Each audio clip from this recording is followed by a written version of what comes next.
Halo, assalamualaikum sobat MZF Bertuah. Apa kabar semuanya? Mudah-mudahan sehat selalu. Sobat, di video kali ini saya ingin kembali menjelaskan karena ada beberapa dari sobat MZF Bertuah yang bertanya tentang jambu madu dan tunas air pada jambu madu. Nah, saya mohon maaf barangkali di video sebelumnya saya kurang jelas atau mungkin kameranya, katanya ada yang komentar kameranya tidak fokus bang ya. Mohon maaf sobat, memang ketika itu bukan kameramen aslinya, tapi nggak apa-apa. Sekarang saya coba kembali untuk menjelaskan kepada sobat sedikit terkait tentang jambu madu. Kalau sobat lihat jambu madu saya ini sebagaimana saya sampaikan di video sebelumnya, ini pun berbuah kembali sobat. Nah nih, sobat lihat ya, ini berbuah untuk yang ketiga kalinya ini sobat ya, ketiga kalinya. Mungkin bagi sobat yang belum melihat video saya terkait jambu madu ini, dulunya memang benar-benar tidak terurus, tidak mau berbuah sobat, bertahun-tahun, mungkin ada 2-3 tahun tak mau berbuah. Dan setelah saya sampaikan kepada sobat tipsnya yang kemarin saya pernah buatkan videonya sobat ya, bisa coba cek. Nah itu alhamdulillah berbuah.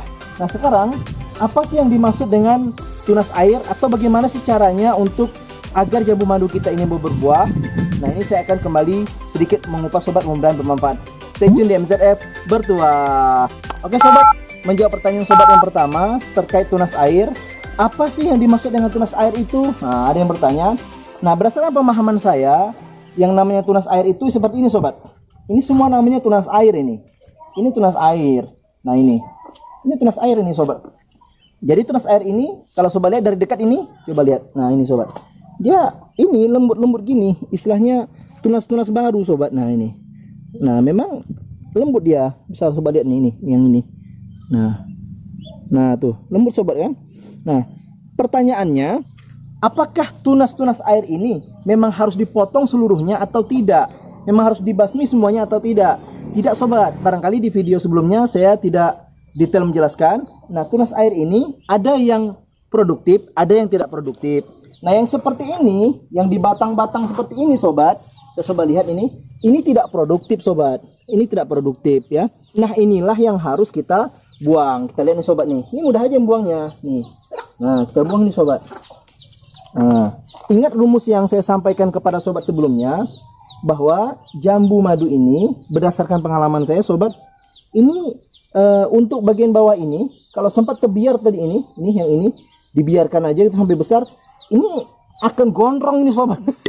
Bercabang yang sangat banyak, dan itulah menurut saya berdasarkan pengalaman saya yang membuat jambu madu ini tidak mau berbuah sobat. Ini harus kita basmi, kita buang semuanya. Nah, jadi jambu madu itu pertamanya ini dia satu saja kita buat batang ini. Satu seperti ini sobat. Bisa sobat lihat nih, ada bekas pemotongan saya di video yang sebelumnya sobat kan? Nih, ini tunas air yang telah terbiarkan sampai besar kayak gini sobat. Tadi misalnya saya biarkan aja bertahun-tahun. Nah, ini berisiko dia akan besar dan dia akan membuat jambu madu ini tidak produktif. Nah, ini saya buang aja semua nih sobat ya.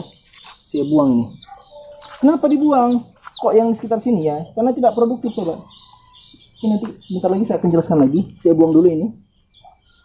Dibuang aja. Ini sobat. Ini saya habiskan aja nih. Bang, kok gundul ya jadinya? Ya nggak gundul-gundul kali sobat. Tapi tidak terganggulah sama tunas air ini. Karena tunas air ini jika terbiarkan akan mengambil jatah ataupun makanan nutrisi yang nanti akan digunakan untuk memproduksi buah gitu sobat ya. Oke, kita ambil. Nah, ini sobat lihat sudah bersih nih sobat ya, dari tunas-tunas airnya nih sudah selesai semua nih. Nah, jadi rumusnya saya ulangi kembali. Rumus dari jambu madu ini berdasarkan pengalaman saya, ini di bawah ini harus satu dulu. Nanti dari satu baru kita cabangkan. Kalau sobat lihat di sini ada satu bercabang tiga, 1, 2, 3. Kemudian dari cabang ini kita buatkan 1 atau 2 cabang saja. Coba lihat ya. Nih, cuma 2. Nanti dari cabang yang ini pun, nah ini sebenarnya udah terbiarkan juga nih sobat. Ini udah terlalu banyak nih seperti ini. Ini kita ambil nih. Kita ambil nih yang tak produktif nih. Nah ini sobat, bisa sobat lihat nih. Ini tunas air ini. Tunas air ini namanya. Kenapa? Kelihatan dia tidak produktif nih. Ini juga tunas air, tapi dia kita harapkan menjadi tunas air yang produktif. Ini kita ambil. Nah, ini. Itu sobat. Ini dari satu ini kita harusnya membuatkan menjadi 2 atau 3. Tidak usah banyak-banyak sobat ya. Ini tunas air nih. Kita ambil. Maksudnya tidak produktif sobat nih. Ini kita ambil nih. Nah, ini juga. Ini sobat. Nah, ini juga sama. Jadi setiap cabang ini jangan terlalu banyak bercabangnya gitu sobat. Kita buat cabang 2 atau 3 saja. Nah, ini coba lihat nih. Ini tunas air yang tidak produktif seperti ini sebenarnya. Kenapa saya bilang tidak produktif? Lihat bedanya antara ini sama ini sobat ya. Nah, ini kelihatan sekali tunas air yang saya terlambat untuk memotongnya nih. Nah, nih. Coba lihat dari sini batang yang ini menjadi 3 cabang. Itu sobat. Tapi untuk yang di sini-sininya sebenarnya kayak ini tadi. Ini bisa sobat ambil, sobat buang, atau sobat biarkan. Kayak gini kan ada yang saya biarkan nih. Tak masalah. Tapi yang seperti ini nih sobat, ini nggak bisa saya biarkan sebenarnya nih. Harus saya ambil nih. Nah, tuh. Ini juga nih. Nih. Kelihatan sobat ya? Ini buang saja nih. Tunas air nih. Kayak gini. Tunas air tuh bentuknya, maksud saya tunas air yang kurang produktif itu. Kelihatan dia bentuknya sobat. Coba sobat lihat. Dia agak kurus-kurus gitu. Dan tidak ada sepertinya tanda-tanda akan memanjang atau menghasilkan dahan baru atau buah gitu sobat. Coba lihat ya. Ini juga sama. Ini coba lihat nih. Nah, ini mana yang nampak-nampak aja nih sobat. Saya nggak begitu teliti kalinya sekarang ini, karena ini udah saya rawat kemarin. Bagi sobat yang mungkin belum menonton video saya, bisa sobat lihat ya di video sebelumnya itu. Nah, ini sobat lihat nih sama nih. Nah, ini juga nggak produktif nih. Biarkan aja satu ini. Gitu. Jadi rumusnya itu dia itu seperti piramida sobat. Piramidanya terbalik gitu. Terbalik. Jadi yang dari sini, dari pokoknya ini 1 menjadi 3. Dari 3 nanti baru dia bercabang, akhirnya membesar gitu sobat. Nah, jadi jangan dibiarkan di sini-sininya ini tumbuh tunas air yang tidak dipotong gitu sobat. Ngaruh bang, ngaruh menurut saya sobat. Kenapa? Ya berdasarkan pengalaman saya sobat, lihat sendirilah. Sekarang jambu madu saya ini alhamdulillah sudah berbuah. Padahal sama sekali nggak mau berbuah sebelumnya sobat. Nih saya ambil juga nih tunas air. Coba lihat di sini. Dari sana bisa nggak? Dari sini aja. Nah ini. Nah ini. Nih. Nah sobat, tunas air yang kurang produktif itu juga dapat kita temukan dari posisinya. Coba sobat lihat di sini. Nah ini. Posisinya berada di ketiak daun nih. Nah ini tunas air yang tidak produktif. Nah ini sobat, ini nggak usah dibiarkan, diambil saja nih, dibuang. Ini sobat ya, kita lihat ini ada 1 nih yang tidak produktif ini. Yang ini kita jadikan aja di ujung sini 3. Dari 1 dahan ujung ini kita biarkan 3 dahan di atasnya gitu sobat. Jadi dia mengkerucut, tapi kerucutnya itu ke atas, maksudnya piramid gitu, piramid ke atas gitu sobat ya. Nih kita lihat yang di sini nih. Ini banyak kali nih, coba lihat sobat nih. Ini banyak nih, ini harus dibuang nih. Ini yang kita buang nih. Nih 1 2 3 4 nih. Pantas lah yang sebelah sini belum mau berbuah nih. Beberapa kali saya lihat belum ada tanda-tanda berbuahnya.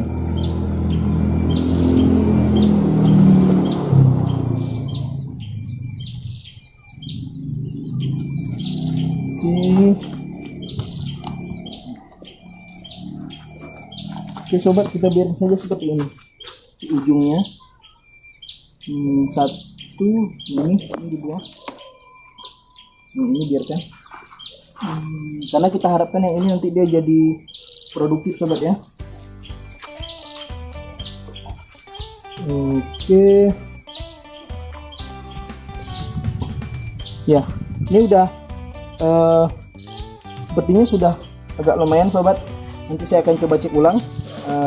Saya ingin menyampaikan saja kepada sobat bahwa sesungguhnya tunas air itu ada yang produktif dan ada yang tidak produktif. Yang tidak produktif itu sangat mudah untuk kita ketahui. Yang paling utama nih di pangkal-pangkal pohon ini.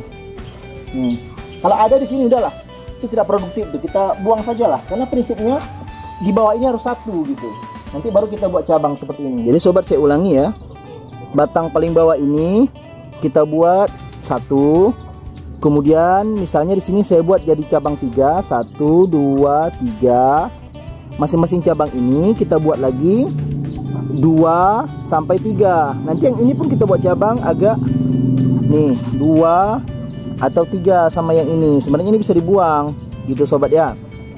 Ini juga sama, dari cabang yang ini kita buat cabang lagi menjadi 3 gitu sobat. Nanti dari cabang yang ini, yang satu ini kita buat lagi menjadi berapa ini? Nah, menjadi 2 gitu sobat ya. Jadi rumusnya sederhana sekali. Dari 1 menjadi 3. Dari masing-masing ini nanti cabang ini kita buat lagi menjadi 2, kemudian menjadi 3 dan seterusnya. Seperti itu sobat ya.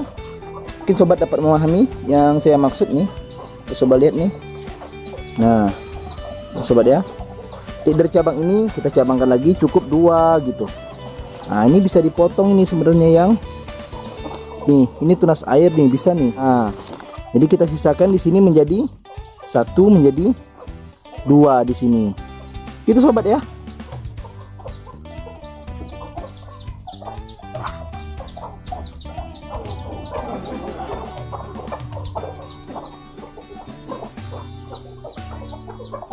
Nah, jadi tunas air itu setelah kita buang seperti ini, insya Allah jambu madu kita ini mau berbuah. Tapi sobat, perlu saya sampaikan kepada sobat, membuang tunas air ini bukanlah satu-satunya cara. Ia merupakan salah satu caranya. Ingat sobat ya, hanya merupakan salah satu cara. Apa kalau begitu cara lainnya? Cara lainnya, setelah kita buang tunas airnya, kita pupuk, kita siram. Wajib sobat.